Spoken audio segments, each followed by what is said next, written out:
नमस्कार दोस्तों, मैं पंडित विशाल बिरथरे अपने YouTube चैनल विशाल एस्ट्रो में आपका हार्दिक अभिनंदन करता हूं।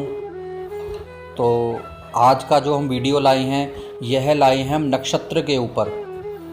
जो भी मेरे भाई बंधु ज्योतिष सीख रहे हैं, ज्योतिष सीखना चाहते हैं, उनको पता होना चाहिए कि जब भी आप जन्म पत्री बनाते हैं, जन्म कुंडली देखते हैं, तो नक्षत्रों का ज्ञान होना बहुत ज़रूरी है। मेरे पिछले वीडियोस में आप तिथियों का ज्ञान देख सकते हैं।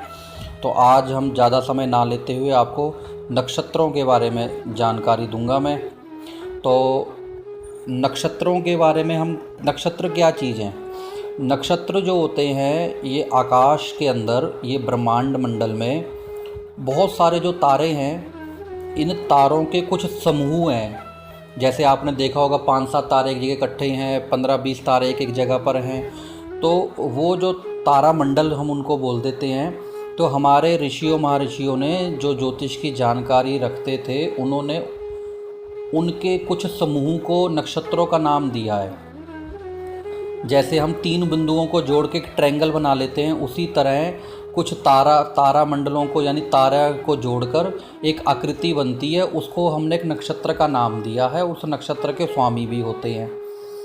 अब ये नक्षत्र क्यों बनाए गए थे? जिस तरह हम देखते हैं कि हम धरती पर हम किसी चीज़ को नापते हैं तो हम मीटर, किलोमीटर इस तरीके से नापते हैं जगह को। तो उसी तरीके से आकाश की दूरी को नापने के लिए नक्षत्रों का ज्ञान होना बहुत ज़रूरी है और नक्षत्रों को बनाया गया था। तो ज़्यादा ना समय लेता हुआ मैं आपको अब नक्षत्रों के बारे में बताऊंगा। उससे पहले मैं एक बात बता देता हूं कि आप मेरे चैनल को सब्सक्राइब ज़रूर करें, बेल आइकॉन को ज़रूर प्रेस करके रखें, जिससे आपको और भी नए नए वीडियो देखने को मिलते रहें। और वीडियोस को लाइक शेयर ज़रूर करें, ये आपसे मैं रिक्वेस्ट करता हूँ। उससे क्या है कि थोड़े व्यू बढ़ते हैं तो हमारा भी प्रोत्साहन बढ़ता है नए नए वीडियो बनाने के लिए। नहीं तो हम भी अपने काम में ऑफिस में बिज़ी हो जाते हैं और ज़्यादा जानकारी नहीं आप तक पहुँचा पाते हैं। तो हम तो यही चाहते हैं कि जो हमारे गुरुओं ने हमें जो थोड़ी बहुत नॉलेज दी है या थोड़ा बहुत हमें ज्ञान है, तो हम आप सब लोगों तक पहुँचाएँ और आपको भी अच्छी अच्छी जानकारियाँ दें। तो प्लीज़ इसको शेयर ज़रूर करा करें और लाइक ज़रूर करा करें, जिससे और व्यू बढ़ेंगे और हमारा भी प्रोत्साहन बना रहेगा। तो हम नक्षत्रों में बात करते हैं तो 27 नक्षत्र होते हैं और एक नक्षत्र होता है अभिजीत नक्षत्र। तो लेकिन जो मेन नक्षत्र आते हैं वे 27 नक्षत्र आते हैं। तो उनके मैं नाम बता देता हूँ। सबसे पहले है अश्विनी नक्षत्र, भरणी, कृतिका, रोहिणी, मृगशिरा, आर्द्रा, पूर्णवसु, पुष्य, अश्लेषा, मघा, पूर्वा फाल्गुनी, उत्तरा फाल्गुनी, हस्त, चित्रा, स्वाति, विशाखा, अनुराधा, ज्येष्ठा, मूला नक्षत्र, पूर्वाषाढ़ा, उत्तराषाढ़ा, श्रवण, धनिष्ठा, शतविशा, पूर्वा भाद्रपद, उत्तरा भाद्रपद और रेवती नक्षत्र। अब ये 27 तरह के नक्षत्र होते हैं। इन 27 नक्षत्रों के आगे चरण होते हैं, पाठ समझ लीजिए। हर नक्षत्र के 4 चरण होते हैं, उसको हम बोलते हैं प्रथम चरण, द्वितीय चरण, तृतीय चरण और चौथा चरण।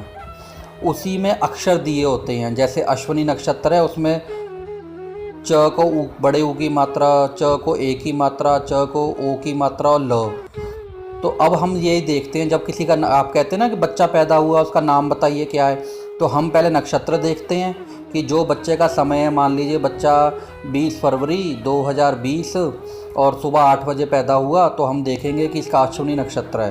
तो अश्विनी नक्षत्र में कौन से चरण में पैदा हुआ है, तो वहाँ पर एक अक्षर होगा।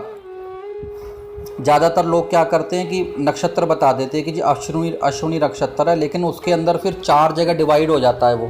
अब 4 जगह मान लीजिए, अब उन्होंने च से नाम बता दिया, लेकिन अगर उस बच्चे का जन्म अश्विनी नक्षत्र में चौथे चरण में हुआ होगा तो च से नाम नहीं निकलेगा, ल से नाम निकलेगा। ठीक है ना? तो इस तरीके से ध्यान रखना होता है जब हम बताते हैं। तो इसमें फिर नक्षत्रों के स्वामी आते हैं। जो नक्षत्र का स्वामी होता है उसका भी स्वभाव व्यक्ति के अंदर आता है। जब हम प्रेडिक्शन करते हैं किसी को कि आपका स्वभाव ऐसा है, आप इस प्रकार के हो, आपको गुस्सा कम आता है या ज़्यादा आता है या आप इसकी श्रेणी है, तो वो इसी आधार पर सारा कुछ तय किया जाता है। तो मैं आपको बताता हूँ, जैसे अश्विनी नक्षत्र है, अश्विनी नक्षत्र के स्वामी हैं अश्विनी कुमार, भरणी के हैं काल, कृतिका के हैं अग्नि, रोहिणी नक्षत्र के हैं ब्रह्मा जी, मृगशिरा के हैं चंद्रमा, आद्रा नक्षत्र के हैं रुद्रदेव, पूर्णवसु के हैं अदिति, पुष्य नक्षत्र के हैं बृहस्पति, सबसे शुभ नक्षत्र माना जाता है ये। अश्लेषा नक्षत्र के हैं सर्पदेव, मघा के हैं पितृदेव, पूर्वा फाल्गुनी के हैं भग, उत्तरा फाल्गुनी के हैं अर्याम, हस्त के हैं सूर्य, चित्रा के हैं विश्वकर्मा, स्वाति नक्षत्र के हैं पवनदेव, विशाखा नक्षत्र के हैं शुक्र अग्नि, अनुराधा नक्षत्र के हैं मित्र, ज्येष्ठा नक्षत्र के हैं इंद्रदेव, और मूला नक्षत्र के हैं त्रिनेत्री, और पूर्वाषाढ़ा नक्षत्र के हैं जलदेव, उत्तराषाढ़ा के हैं विश्वदेव, और जो मैंने बताया था एक नक्षत्र आता है इनके बीच में अभिजीत नक्षत्र, उसके हैं ब्रह्मा जी, और श्रवण नक्षत्र है उनके हैं विष्णु, धनिष्ठा के हैं वसु, शतविषा नक्षत्र के हैं वरुण, पूर्वा भाद्रपद के हैं अजय का पद, उत्तरा भाद्रपद के हैं अभिनदु, तथा रेवती के हैं पूषा। इन जो नक्षत्र हैं इनके ये देव हो गए हैं। इनका जैसा गुण और स्वभाव होगा तो वो भी आपके गुण स्वभाव में सम्मिलित होता है। और मैंने बताया इसको फिर बाद में 4 भागों में बांटा जाता है, और 2.5 नक्षत्र पर एक राशि बनती है। अब मान लीजिए हमने देखना होगा कि अब इस व्यक्ति की राशि कौन सी है। तो मैंने बताया अश्विनी नक्षत्र के 4 चरण, उसके बाद सेकंड नक्षत्र है भरणी, तो भरणी के भी 4, इसके बाद आएगा कृतिका, कृतिका के 2, तो ये 10 चरण का एक राशि बनती है।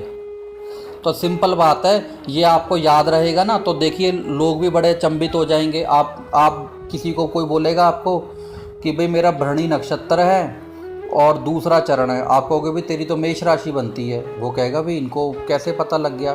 तो कैसे पता लग गया, ये कैलकुलेशन है, उसी हिसाब से नाम रखा जाता है। अब हमने मान लीजिए किसी का, अब जैसे मैं बता देता हूँ, किसी का भी नक्षत्र हो, अब मान लीजिए ज्येष्ठा नक्षत्र है ना, अब वो या से नाम बनता है, तो वह उसमें थोड़ा सा तोड़ मड़ोड़ कर सकते हैं। अक्षर का क्या होता है कि एक बार अच्छे शब्द अक्षर नहीं मिलते हैं, पुराने टाइम में तो बहुत अच्छे अच्छे नाम मिल जाते थे।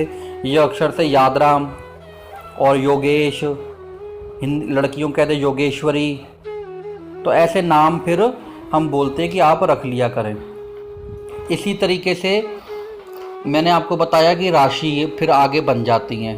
तो ज़्यादा ना उलझाते हुए आज मैं आपको नक्षत्रों के बारे में ज्ञान दिया है कि जो नक्षत्र होते हैं वह किस प्रकार से होते हैं। 27 नक्षत्र और एक 28वां जो अभिजीत नक्षत्र आता है, ये आपने सुना भी होगा कि हर दिन अभिजीत नक्षत्र हर दिन होता है, उसको अभिजीत मुहूर्त के नाम से बोला जाता है कि अभिजीत मुहूर्त है। वो पूरे दिन का जो बीच का टाइम होता है ना, जैसे सूर्य उदय से लेके सूर्य अस्त के बीच का जो टाइम होता है, उसका हाफ हिस्सा जब कर दोगे 50% पे कर दोगे, तो उस पे से आधा हिस्सा 50 का उधर से आधा इधर से, उसको अभिजीत मुहूर्त गिना जाता है। मान लीजिए कि 10 घंटे का पूरा दिन है, सूर्य उदय से लेके सूर्य अस्त तक, तो 10 घंटे में से आप उसको डिवाइड कर देंगे 1 घंटे के लिए, तो 4.5 घंटे इधर से 4.5 घंटे उधर से, जो बीच का समय आता है वो 11, 12, 12:30 ऐसे बजे का टाइम आता है, वो अभिजीत मुहूर्त होता है। तो ऐसी ही रोचक जानकारियाँ मैं ज्योतिष की आपको देता रहूँगा समय समय पर। तो आपसे यही आग्रह करूँगा कि वीडियो को जितने ज़्यादा व्यूज़ देंगे उतना ही हमारा प्रोत्साहन बढ़ता रहेगा। तो प्लीज़ मेरे जो चैनल है और मेरे वीडियोज़ हैं इनको लाइक ज़रूर करें, सब्सक्राइब ज़रूर करें और शेयर ज़रूर करें। शेयर करने से व्यू बढ़ेंगे और उससे हमें भी अच्छा लगेगा और मैं आपको और भी रोचक जानकारियाँ देता रहूँगा। तो मेरा तो प्रयास यही रहता है कि जब भी मुझे समय मिले मैं कोई ना कोई वीडियो डालता रहूँ किसी ना किसी ज्योतिषी विषय पे और ज्योतिष की जानकारी आपको देता रहूँ। जो लोग अपनी जन्म पत्रियाँ मेरे से दिखवाना चाहते हैं, अपना हॉरोस्कोप दिखवाना चाहते हैं, तो उसके लिए date of birth, time of birth, place of birth, ये चीज़ें हमें चाहिए होती हैं। और व्हाट्सएप नंबर आपके पास फ्लैश होता रहता है और मेरे डिस्क्रिप्शन बॉक्स में भी आता रहता है वह नंबर। तो आप वहाँ से नंबर लेके और व्हाट्सएप करें प्लीज़। कॉल करते हैं नंबर बिज़ी होता है, कॉल का जवाब कई बार नहीं हो पाता, तो व्हाट्सएप पे आप अपना मैसेज छोड़ें। और एस्ट्रो सर्विस अगर चाहते हैं आप हॉरोस्कोप के लिए या अपने ग्रह दशा पूछने के लिए, तो आप मेरे से संपर्क कर सकते हैं।